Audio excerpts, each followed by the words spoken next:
Most cyclists spend hours obsessing over wind tunnel data and marginal gains, yet they still end up fumbling with a water bottle tucked away in a frame cage.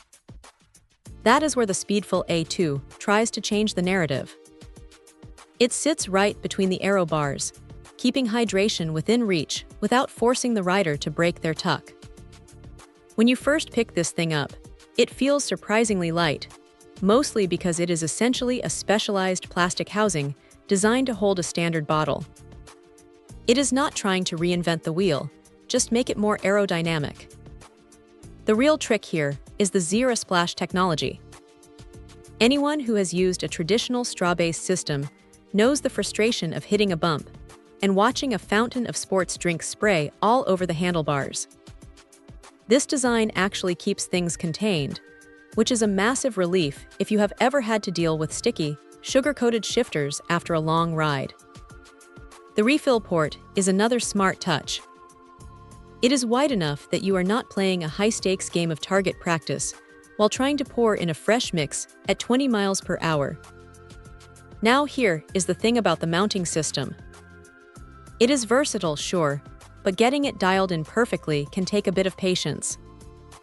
It is not exactly a plug-and-play situation where you just snap it on and forget it. You will want to spend some time adjusting the position to make sure it sits flush with your specific setup. Once it is locked in, though, it stays put. It feels solid, and there is no annoying rattling even when the road gets a bit rough. One of the best parts is that it works with any specialized thread-compatible bottle. That is a huge win, because it means you are not locked into a proprietary ecosystem. If you lose the bottle or just want to swap it out for a fresh one mid-race, you are not stuck hunting for a specific replacement part. Cleaning is also straightforward. Since the design is relatively open, you can actually get in there and scrub it out properly, which is more than can be said for some of those complex, bladder-based systems that seem impossible to sanitize. If there is a downside, it is that the plastic construction, while durable, does not have that premium, high-end feel you might expect for the price. It is functional, utilitarian, and built for a specific purpose, but it is not going to win any beauty contests.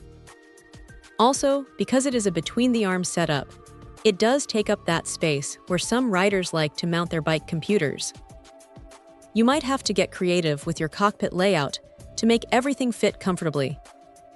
But honestly, if the goal is to stay aero and stay hydrated without making a mess, this thing does exactly what it promises. It is a clever, no-nonsense piece of kit that solves a very specific problem for triathletes and time trialists who are tired of reaching for their frame. It is not perfect, but for the performance-minded rider, it is a solid addition to the bike. Check out the video description for updated price. And thank you for watching this video.